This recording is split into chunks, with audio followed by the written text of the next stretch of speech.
창립기념 예배 설교를 특별히 성경 이것저것 생각을 해 왔는데, 우리가 출애굽기를 계속 이어보는 중에 오늘 읽은 말씀 동독하면서 느끼셨겠지만, 이제 하나님이 거하신 처소 성막을 실제로 짓는 거에 대해서 말씀을 하시고 계셔서, 이것이 하나님의 타협에 우리에게 맞는 말씀으로 예배하시도록 하시니까 그냥 이 말씀을 나눠야 되겠다 이렇게 생각을 했습니다. 하나님이 하나님의 백성들과 함께 하시는데,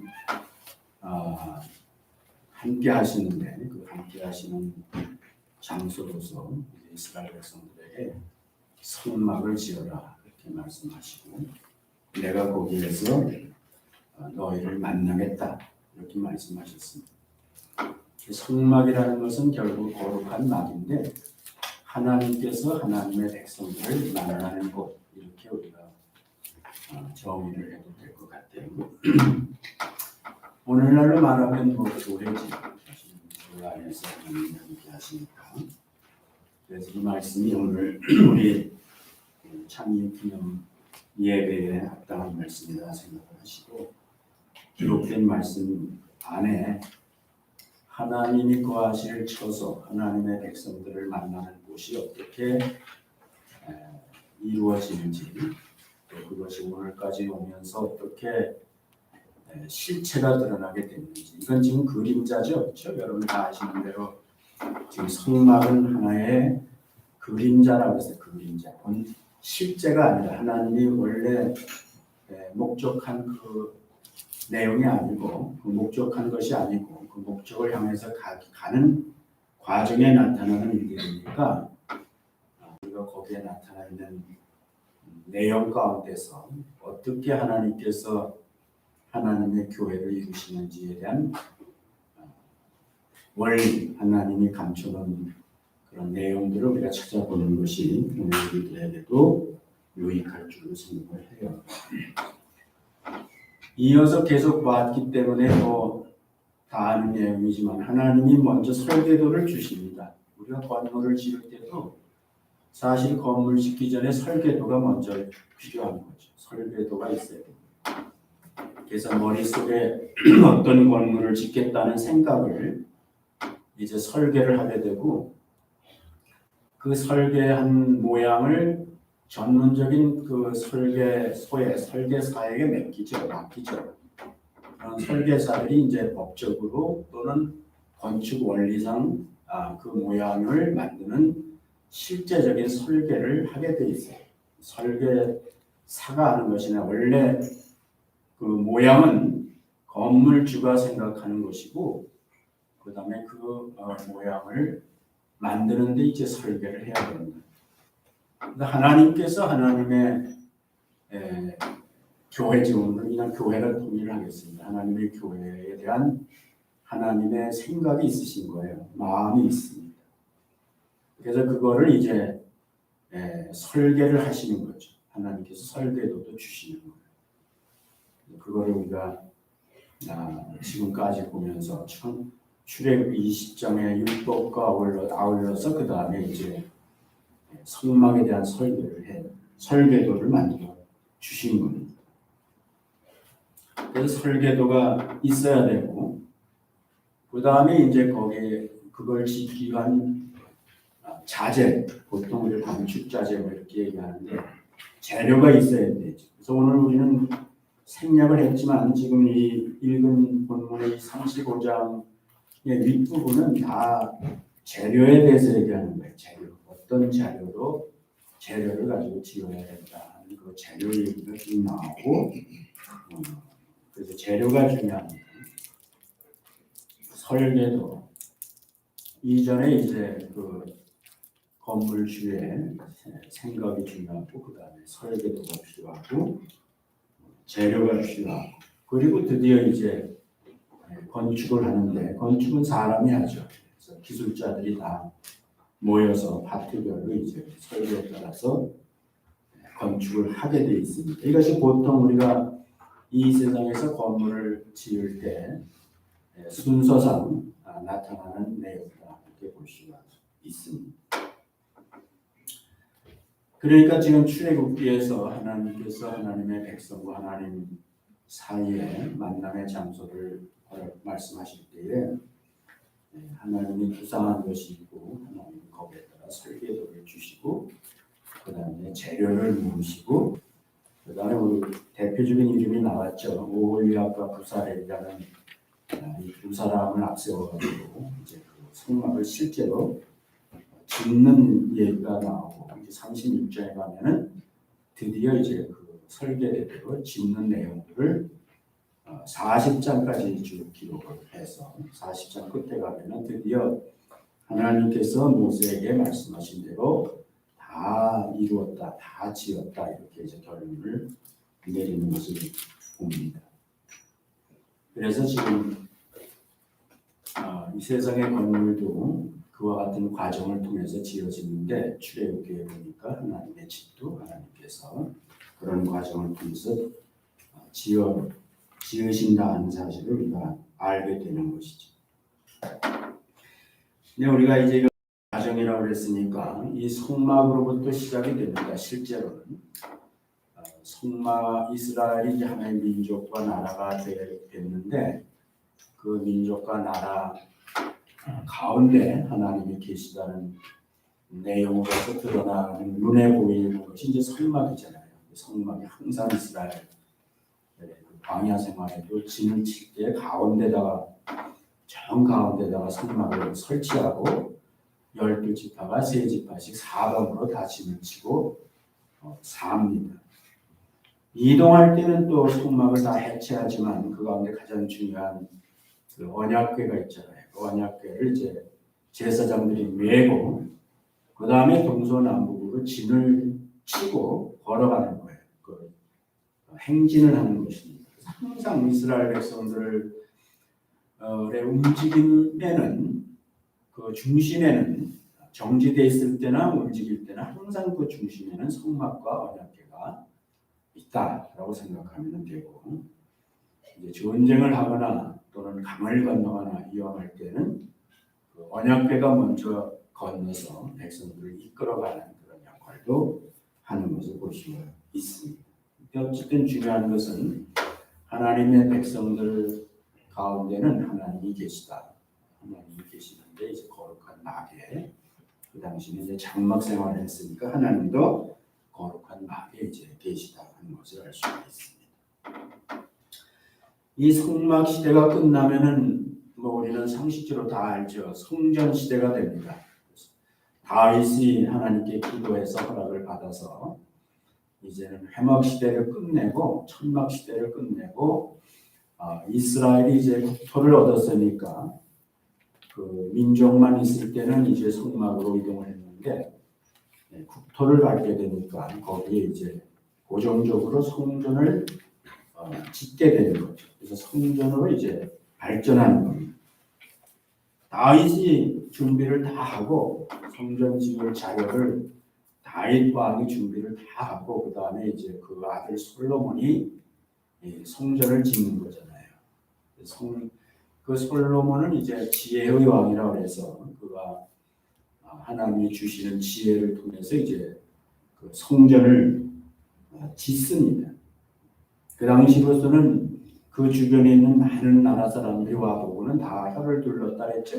그 지혜가 뛰어나서 건축한 내용들을 보니까 너무나 그것이 다 지혜로 지었다는 그 당시 세상 사람들이 알지 못하는 그런 차원의 지혜가 그 건물에 다 고스란히 녹아 있었기 때문에 이방 사람들이 와보고는 다 놀랬다 그랬습니다. 근데 솔로몬의 지혜가 아니죠. 우리가 다 아는 대로 솔로몬이 하나님께 지혜를 구했더니 하나님께서 기쁘게 보시고 그에게 지혜를 주셨다. 그래서 오늘날까지도 솔로몬을 지혜자 이렇게 이제 우리가 얘기하는데 어쨌든 그렇게 해서 이제는 성전으로 이제 성전 시대를 맞이하고 이스라엘 백성들이 이제 그 땅에 살든 이방 지역에 흩어져 살든 항상 그 성전을 중심으로 생활을 하고 1년에 3번씩은 반드시 성전에 와서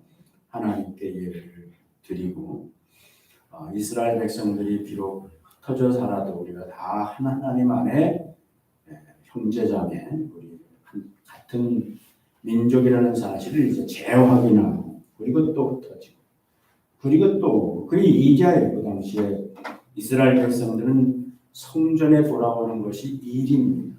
기도할 때도 그냥 아무렇게나 하는 것이 아니라 항상 그 성전을 향해서 오늘날 모슬렘들이 그 메카를 향해서 기도하듯이 이스라엘 백성들은 이제 성전을 향해서 기도하고 돈을 벌고 활동하여서 얻은 것들이 있으면 그런 것들을 반드시 이제 빈손으로 성전에 가는 게 아니니까 그런 것들을 이제 가지고 가서 하나님께서 어떻게 나를 축복하셨는지 함께 하셨는지에 대한 증거로서 그것들을 이제 성전에 드리고 그것이 이제 성전 시대의 이스라엘 백성들의 하나님의 백성들의 삶의 모습이었다 하는 것을 볼 수 있는데 공통점은 항상 성막 중심, 성전 중심이었다는 사실은 공통적인 거죠.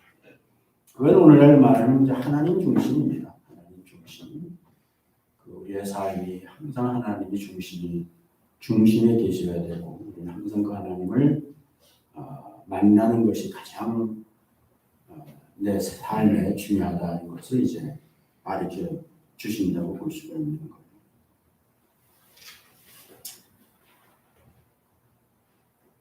근데 이제 그 솔로몬 성전이 파괴되죠. 그게 이제 그 바벨론에 의해서 파괴가 되는데 그건 뭐 지금 설명하진 않아요. 근데 파괴의 원인은 저들이 성전 중심이 안 되고 세상 중심이 됐죠. 성전 중심이 안 되고 하나님 중심이 아니고 우상 중심이 됐고 그 다음에 이제 세속적인 그런 것이 이제 삶의 중심이 되어버렸죠. 하나님이 그 마음에 없었죠. 오랜 기간 동안 하나님은 그것을 망하는 길이고 하나님의 백성이 망하는 길은 바로 그 마음에 하나님 두기를 싫어할 때에 그것이 망하는 길이라고 계속해서 선지자들을 보내시고 경고하셨음에도 불구하고 저들의 마음을 강팍하게 하고 오히려 선지자들을 죽이거나 오래 가두고 말을 하지 못하고 입을 막고 그런 짓을 하다 보니까 결국은 하나님께서 그들이 좋아하는 이방 바벨론을 키워서 북이스라엘은 먼저 망했어요. 720년에 아시리아를 키워가지고 그 아시리아에 의해서 북이스라엘은 정말 너무나 끔찍하게 멸망해버렸고 거의 100여 년 후에 유다 나라가 이제 망하게 되죠. 그래서 성전이 회파되고 불탔다 그랬습니다. 그러니까 그 성전의 모양이 완전히 없어진 거예요. 성전이 사라져 버렸다는 것은 하나님이 저들과 함께 하시지 않는다는 거죠. 그리고 이제 아주 소수가 약 4천 몇백 명밖에 안 되는 작은 수가 그 위기에 이제 포로로 잡혀가요. 바벨론의 포로로 잡혀갑니다. 그걸 이제 하나님의 말씀을 깨닫고 이 땅에는 희망이 없다는 걸 알고 하나님의 뜻은 후에 70년 후에 다시 그 땅에 새롭게 하나님께서 돌아오게 해주시겠다는 약속을 들은 사람들이 그 깨달은 사람들이죠. 깨달은 사람들. 그 사람들이 이제 포로로 잡혀갔고 약속을 믿고 또 일부는 그냥 끌려갔고 그 다니엘 같은 사람들이 이제 그 대표적인 사람들입니다. 그래서 바벨론에 가서 있었죠. 성전 없는 시대를 10년을 지냈습니다. 성전이 없는 대신에 그들은 회당을 지었습니다. 회당. 그 전에도 본토에도 성전이 있었지만 지방에 따라서 그 회당 같은 것들이 있었는데 이번에는 이제 이방의 포로로 잡혀가서는 이제 성전 자체가 없으니까 다들 자기들끼리 거하는 처소에다가 회당을 짓고 그 회당 생활을 했습니다. 민족의 흩어짐을 막고 또 경건한 하나님을 향한 신앙을 계속해서 서로 북돋아주고 그 다음에 후세대에게 하나님을 잊지 않도록 하기 위해서 교육을 하고 그렇게 하면서 이제 포로 시대를 지낼 때는 회당이 그 역할을 대신하게 됩니다. 이건 큰 변화죠. 큰 변화입니다. 그래서 이제 하나님께서는 회당 가운데 함께 하시고 저들 가운데서 이제 함께 하시는 하나님이라는 사실을 알게 된 거예요.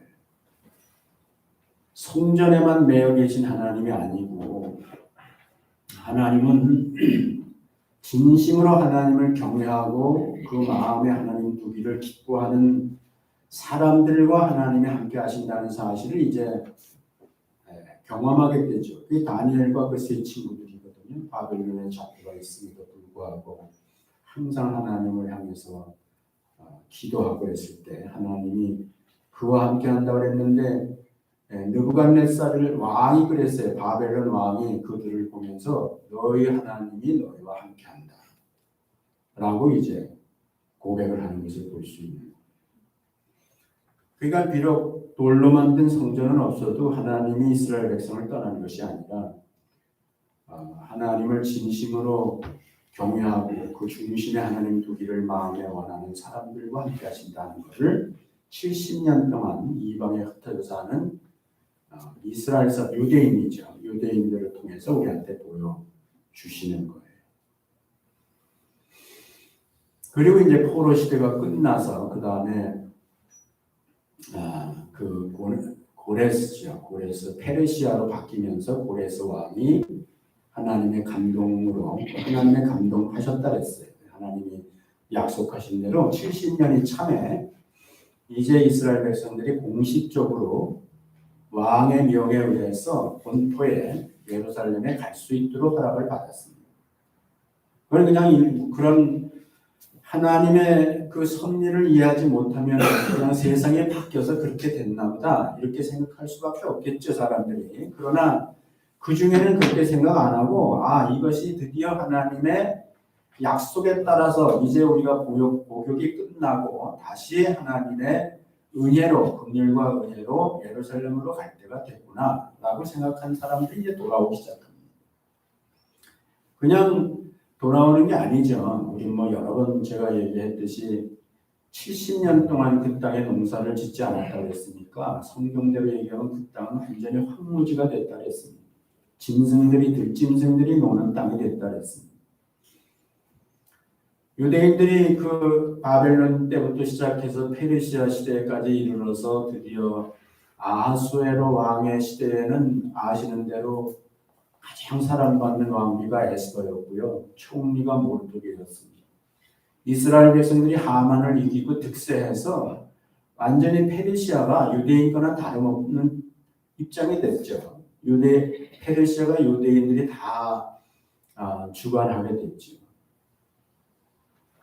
부귀와 영화와 안전을 누릴 수 있게 됐는데 그때 이제 예루살렘으로 돌아갈 수 있는 길이 열린 거예요.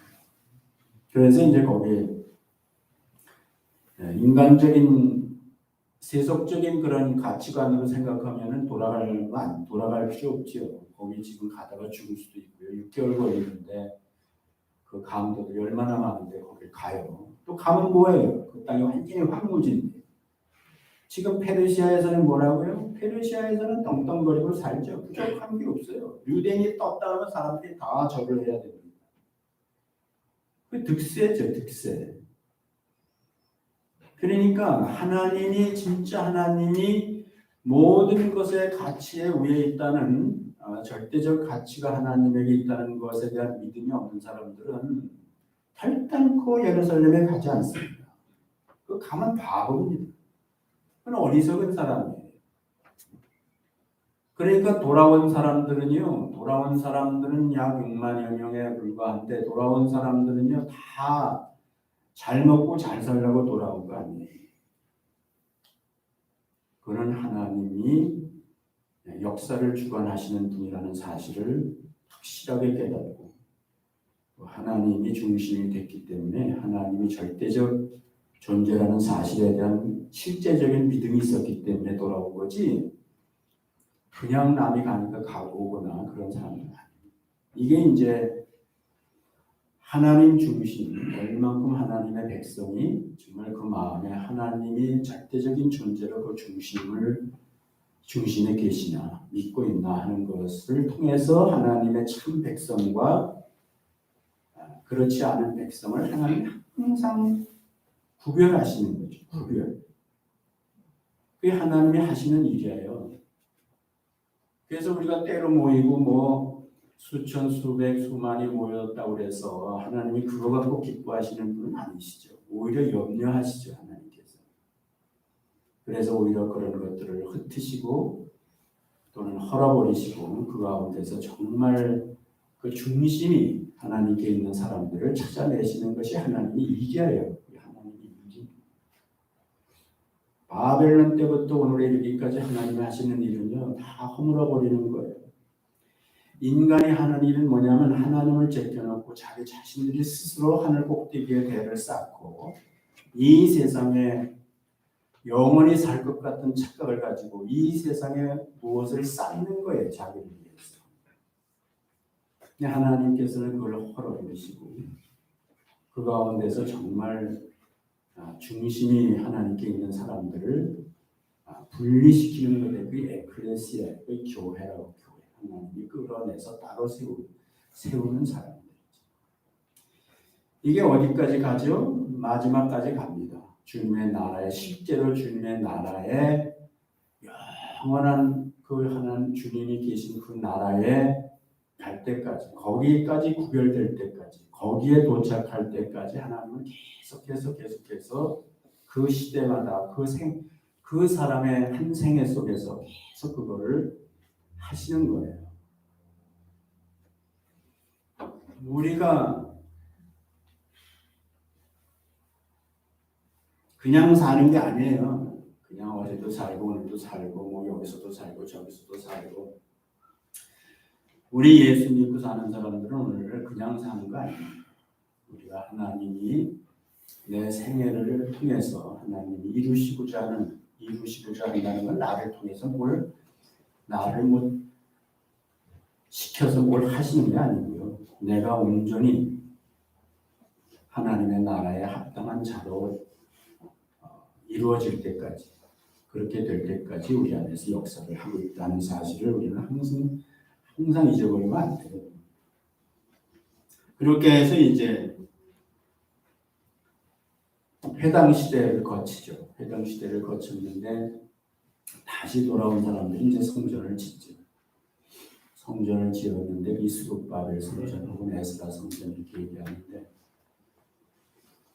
사실은 그 성전은 그 성전이 언제까지 가느냐 주님이 오실 때까지 가고 나중에 헤롯이 이제 그 성전을 다시 에드하고 리노베이션을 해서 아주 웅장한 48년 동안 그 성전을 가장 아름다운 미석들을 가져다가 새로 이제 증축을 하고 그렇게 해서 예수님이 오셨을 때는 성전 역사상 가장 화려한 성전이 있었어요. 솔로몬 성전보다도 사실은 더 외모적으로는 더 웅장하고 그 다음에 더 고급스럽게 이렇게 이제 헤롯이 로마의 힘을 빌려서 성전을 지어놨습니다. 그런데 예수님께서는요 그 성전을 기뻐하시지 않으셨어요. 그 성전 자체가 문제가 있는 건 아니에요. 그렇지만 그 성전을 가지고 있는 이스라엘 백성들은요 하나님이 기뻐하시지 않아요. 그러니까 우리 주님께서는 그거를 강도의 구절이라고 했습니다. 강도의 소굴이라고 했어요. 그리고 이것은 영원히 무너질 것이다. 돌 하나도 돌 위에 남지 않고 영원히 무너질 것이다. 그래서 예수님 때 와서 이스라엘 백성들은 그 성전이 완전히 끝나죠. 성전이 완전히 끝나게 되는데 이것이 우리들에게 큰 의미를 부여하는 거죠. 지금 특히 우리 이방인들에게는 우리는 그 의미를 아주 잘 알아야 돼요. 그런 의미를 모르면 하나님의 설계도를 모르는 거예요. 하나님의 설계를 모르기 때문에 방향이 전혀 다를 수 있습니다. 그래서 예수님이 이 땅에 오심으로 말미암아 하나님이 그림자같이 주었던 그 성전은 완전히 이제 없어져 버렸습니다. 지금까지도 없습니다. 지금 이스라엘의 성전 하나 짓는 힘이 없나요? 뭐 재료가 없나요? 설계할 사람들이 없나요? 다 있지요. 있는데도 지금 못 짓죠. 못 짓는 이유가 여러 가지 있는데 그 중에 하나가 뭐냐면 그 자리에 모슬렘 사원이 오마르 사원이 서 있다고요. 이방 신전이 있단 말이에요. 그러니까 모슬렘 신전이 거기 딱 버티고 있단 말이에요. 그러니까 이스라엘 백성들이 70년이 넘도록 그 땅에 와서 살음에도 불구하고 오늘날 세상에서 득세했는데도 불구하고 못 지어요. 왜냐하면 그것을 짓다가는 헐어버려야 짓잖아요. 그게 그 위에다 질 수는 없잖아요. 헐어버리는 순간이 무슨 순간이 되겠습니까? 매덕식 되는 모슬렘들이 목숨을 걸고 싸울 수밖에 없게 되면 이스라엘이 지금은 그 모슬렘을 이길 수가 없습니다. 군사적으로도 그렇고 세상의 여론도 그렇고 한데 그러니까 지금 참 기가 막힌 것이 그냥 그 땅에 만약에 2000년 전에 로마 사람들이 허물어버린 대로 빈 땅으로 있었으면 얼씨구나 얼른 지었지요. 근데 그게 버티고 있으니까 못 짓는 거예요. 그래서 생각해보면 하나님이 하시는 거예요. 다시 뒤로 돌아갈 수는 없잖아요. 하나님의 섭리가 있는데 그래서 사실은 예수님 오신 후에 이스라엘의 성전을 우리가 바라보면서 깨달음이 있어야 된단 말이에요. 지금 뭐냐고요? 그것이 지금 뭐냐면 한마디로 말하면은 눈에 보이는 사람의 손끝으로 만드는 그 건물이 하나님의 성전이 될 수 없어요. 더군다나 그거는 이스라엘의 성전이라고요. 유대인의 성전이에요. 그럼 오늘날 이방인들은 어떻게 하라고요?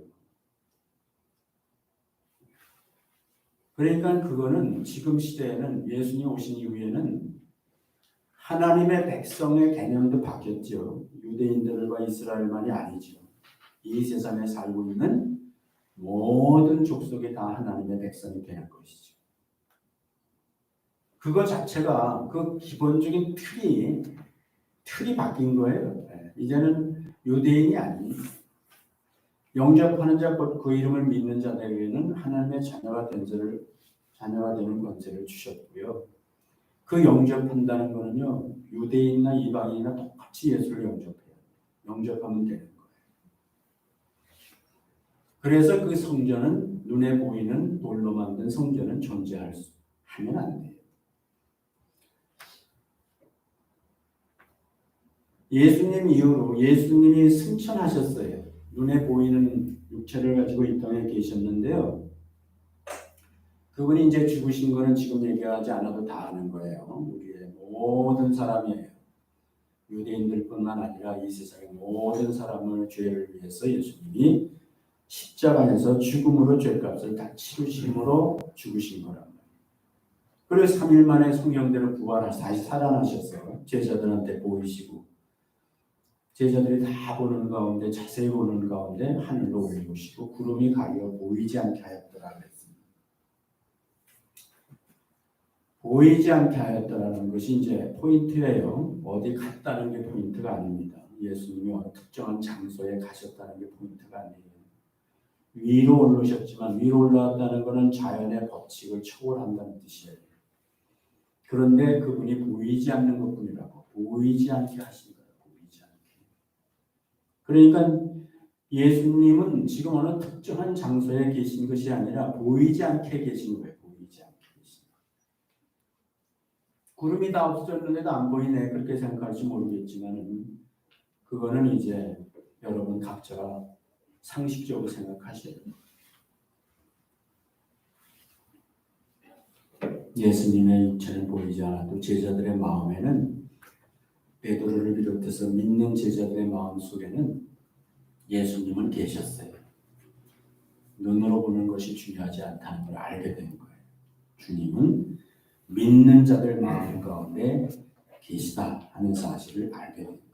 그래서 지금 그 이후부터는 주님께서 어떤 건물에 계시는 게 아니고요. 믿는 자들의 마음 가운데 계시는 거예요.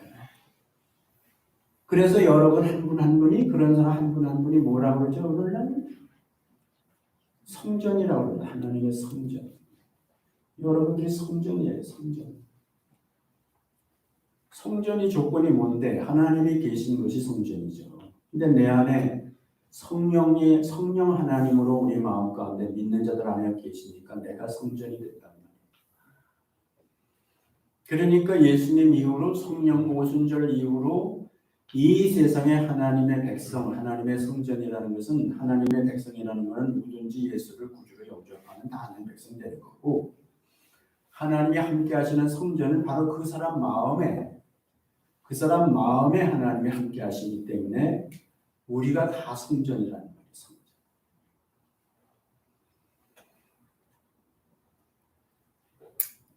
신학적으로나 성경적으로나 다 똑같아요. 그거에 대해서는 거의 이의를 제기하는 내용이 없습니다. 오늘날의 성전은 바로 예수 그리스도를 구주로 마음에 영접하고 그 마음에 성령이 계신 사람이 하나님이 함께 하시고 우리가 그 안에서 날마다 하나님을 배우는 거예요. 하나님과 동행하는 거예요. 그게 교회예요. 교회. 교회는 꼭 공동체만을 놓고 교회라는 게 아니라 교회가 모여서 이 성도들이 모여서 이제 우리가 교회 공동체를 이룰 수 있습니다. 그건 좋은 거예요. 그렇지만은 이 세상의 모든 인류가 다 죽고 여러분은 홀로만 남아있다 하더라도 여러분이 교회 다 있어야 교회가 아닌 거예요.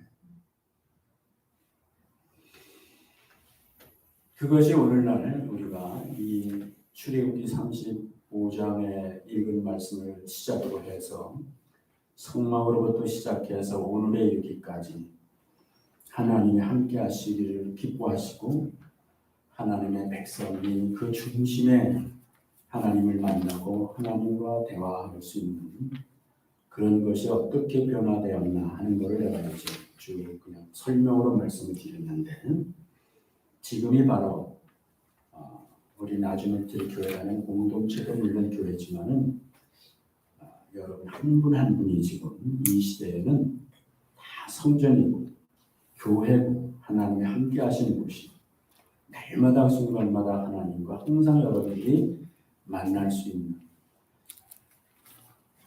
하나님의 자녀죠.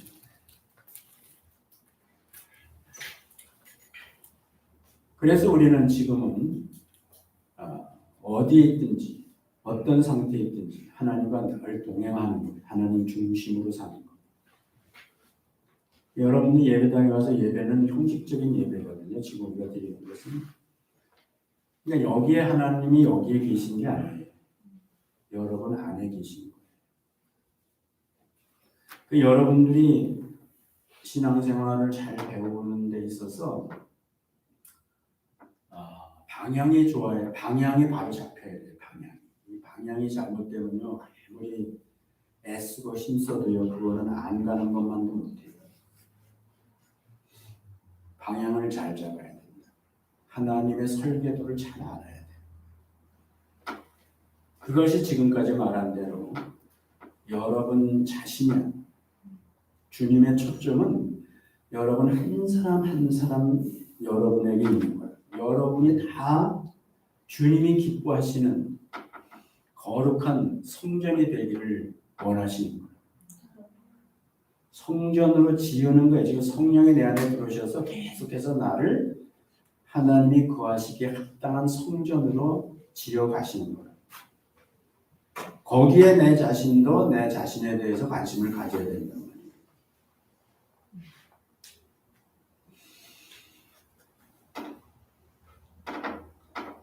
이제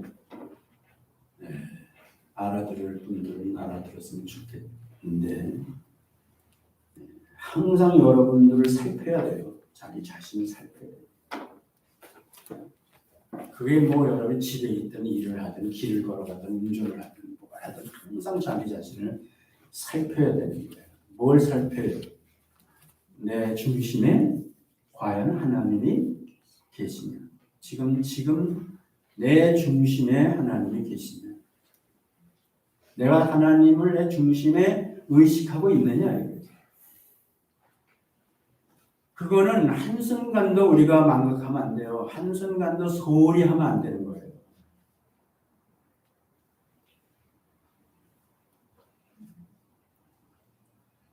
그거를 여러분들이 계속해서 의식해야 돼요. 의식하고 항상 그렇게 내 안에 계신 하나님과 대화가 있을 수 있어요. 만남이 있을 수 있어요. 이게 이루어지지 않으면요, 헛거예요.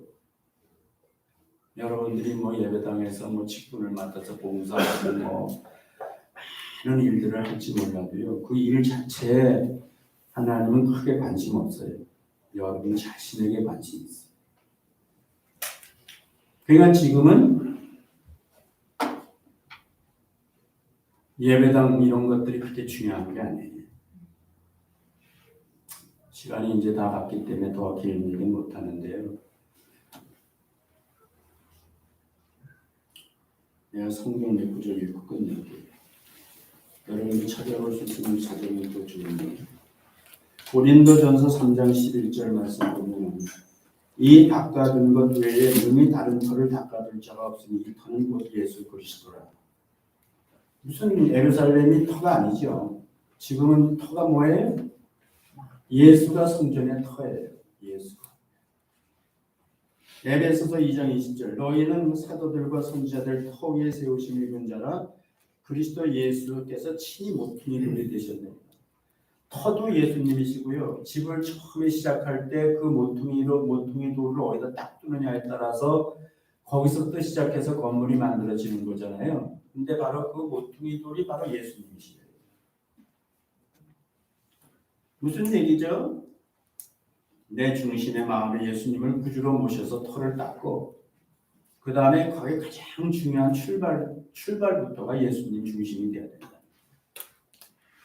거기서 벗어나면 안 되는 거예요. 그럼 허물어야 돼요. 베드로전서 2장 6절 경에 기록하였으되 보라 내가 택한 보배롭고 요긴한 모퉁이 돌을 시온에 두노니 저를 믿는 자는 부끄러움을 당치 아니하리라 했습니다. 이거는 예수님을 가리켜서 한 말이에요. 부끄러움을 당하지 않는 게 포인트예요. 예수 처음에 이 땅에 오시거나 처음에 얼마나 많은 사람이 예수 믿는 걸 부끄럽게 여겼어요. 조롱하고 부끄럽게 여겼어요. 그런데 그 사람들이 오히려 부끄러움을 당하는 거죠. 예수 믿은 사람은 부끄러움을 당하지 않습니다. 그게 온전한 터기 때문에, 온전한 모퉁이 돌이 거기에 이어서 건물을 지면은 결코 그 건물은 부끄러움 당하지 않는 건물이에요.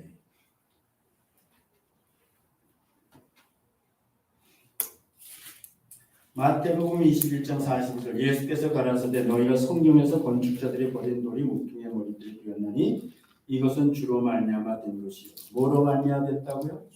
주로 말미암아 됐으니까 아무도 못 바꿔요. 우리 눈에 기이하다 함을 읽어본 일이 없느냐. 이건 구약을 이용해서 당신 자신을 구하신 말씀이고요. 에베소서 2장 21절 그의 안에서 건물마다 서로 연결하여 주 안에서 성전이 되어가고 여기서 중요한 것이 건물마다 어떻게 된다고? 서로 연결하는 것이 중요한 거예요. 이게 뭔지 아시죠? 예수 믿고 내가 믿는 형제자매들과 교제권을 이어가야 돼요. 시대를 달리하든 나라를 달리하든 뭐 족속을 달리하든 다 이것은 주 안에서 연결되는 것이 중요한 거예요. 그래서 성전이 이루어지는 거예요. 마지막에 고린도후서 4장 18절 우리가 돌아보는 것은 보이는 것이 아니요 보이지 않는 것이니 보이는 것은 잠깐이요 보이지 않는 것은 영원한 것이다. 보이지 않는 것이 어떻다고요? 보이는 것은 잠깐 보이는 것 우리가 보이는 시대에 신앙생활하는 사람들이 아니고 우리는 보이지 않는 시대에 신앙생활하는 사람들. 그래서 지금은 하나님이 성령으로 보이지 않는 성령으로 믿는 사람들 마음 가운데 계셔서 우리를 하나님이 기뻐하시는 성전으로 지으시는 것이고 그렇게 지어진 것은 영원한 것이다. 영원한 것이죠. 무너지지 않는.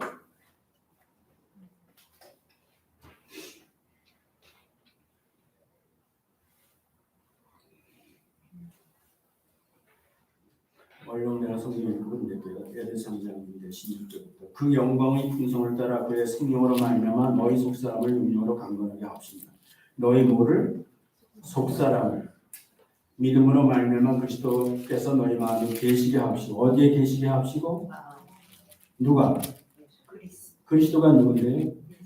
네, 우리를 만나러 오시는 하나님이시죠. 그래서 우리 안에 우리 마음에 계신 게 지금은 계시게 하옵시고 너희가 사랑 가운데서 뿌리가 박히고 터가 굳어져서 능히 모든 성도와 함께 지식에 넘치는 그리스도의 사랑을 알아 그 넓이와 길이와 높이와 깊이가 어떠함을 깨달아 하나님의 모든 충만하신 것으로 너에게 충만하시기를 구하노라. 성전은 사이즈가 있어요. 하나님의 정한 사이즈가 있는데 여러분의 사이즈는 여러분 마음속에 있는 성전의 사이즈는 지금 높이와 깊이와 길이가 넓이가 얼마나 해요? 얼마나 한 것 같아요? 한 평에 두 평에 이거는 우리가 상상을 초월합니다. 제가 예수님 믿은 지 50년이 넘었는데요. 지금 이렇게 이 나이에 오늘 아침에도 기도하면서 그 기도를 드렸는데 내가 처음 예수님 믿었을 때하고 지금하고 이렇게 내 마음을 들여다보면은 내 마음, 다시 말해서 그 성전이죠. 마음의 성전을 이렇게 들여다보면요. 정말 그야말로 몇 평에 불과했던 것이 지금은 참 넓구나 하는 걸 알 수 있어요. 참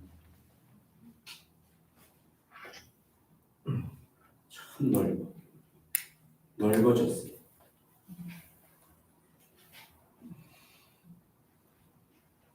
그걸 자기가 알아야 돼요. 내가 얼마나 넓은지.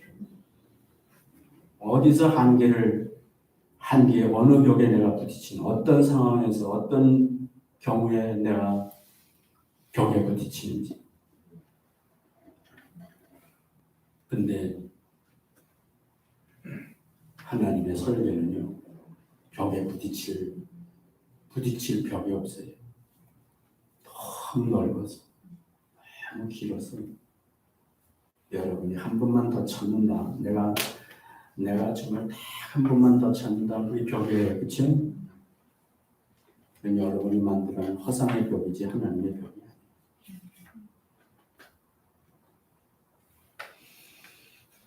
더 사시기 바래요. 빨리 죽지 말고. 더 오래오래 사시게 되면 더 오래오래 살면서 이렇게 여러분의 안에 하나님의 성전을 지어가면 정말 그야말로 얼마나 넓은지. 저는 주님의 나라에 은자적인 하나님의 나라에 도달했을 때에 내 마음에 이루어진 하나님의 성전의 넓이만큼 내 넓이라고 생각합니다. 쉽게 말하면 그게 내 집이라고 생각합니다. 그 짓는다고 그랬어요. 내가 지금 짓는 거라 그랬어요. 이 땅에 사는 동안 내 마음의 성전을 짓는데 얼마나 아름답고 넓고 크게 짓는지 그거는 영원한 거예요. 그거는 보이는 것이 아니기 때문에 보이지 않는 영원한 거예요. 나중에 쫄아지는 법이 없어요. 우리 가운데 역사하시는 능력대로 우리의 온갖 구하는 것이나 생각하는 것에 더 넘치도록 용해하실 일. 지금이라고 내가 지금 넓다고 그랬는데 그게 끝이라고 아니지. 주님 더 넓게 지어주세요. 더 넓어야 되겠습니다. 21절 마지막 교회 안에서와 그리스도 예수 안에서 영광이 대대로 영광이야 영광. 그거는 영광이라. 그냥 건물만 크고 텅텅 비어 있는 게 아니고요. 그 영광이 가득 찬 거예요. 그 안에. 영광이 대대로 영원 무궁하기를 원합니다. 잠깐 있다 없어지는 게 아니고 어떻게 한다고? 영원 무궁하기를 원합니다. 뭐가? 여러분 한 분 한 분의 성전, 그 마음 오늘날 와서 이제 그 비밀이 다 드러나서 오늘날의 진정한 하나님의 성전, 믿는 자의 마음, 그 마음을 영광스러운 하나님의 성전으로 지으시는 그 넓이와 깊이와 높이와 길이가 한이 없습니다. 그리고 그것은 영원한 거예요. 영원한. 긴장해야 돼요. 긴장할 수 있어요. 왜냐하면 우리는 언제 죽을지 몰라요. 언제 육체의 생명이 끝날지 몰라요. 오늘 하루를 내가 시작해서 산다. 오늘 하루를 내가 산다 할 때 내 모든 관심은 공사하는 거에 공사하는 거예요. 내 마음의 넓이를 오늘도 좀 더 높이고 넓히고 깊이 길이를 넓히고 그러기 위해서 공사장에는 돌도 나오고 딱딱한 흙도 나오고 진흙도 나오고 그러는 거예요. 하루 살면서 여러분 삶에서 돌이 나올 수도 있어요. 내가 원하지 않는 진흙도 나올 수 있고 딱딱한 흙도 나올 수 있고 그런데 그것은 넓히라고 하나님이 허락하시는 거예요. 넓히라. 거기다 삽질을 하다가 신경질을 해서 팽개치지 말고 주님께 기도해서 힘 주시기를 바라고 기도하다 보면 하나님이 도와주셔서 다 제거하고 그만큼 하루하루 더 넓힐 수 있습니다. 우리 나지못하리 교회 속한 성도들이 제발 그렇게 제대로 알고 제대로 된 믿음 생활 하고 다 성전이 넓혀져서 주님이 마음대로 거하실 수 있는 여러분 한 분 한 분 되시기를 바랍니다. 다 일어나셔서 마지막 찬양하고 축복을 마치겠습니다.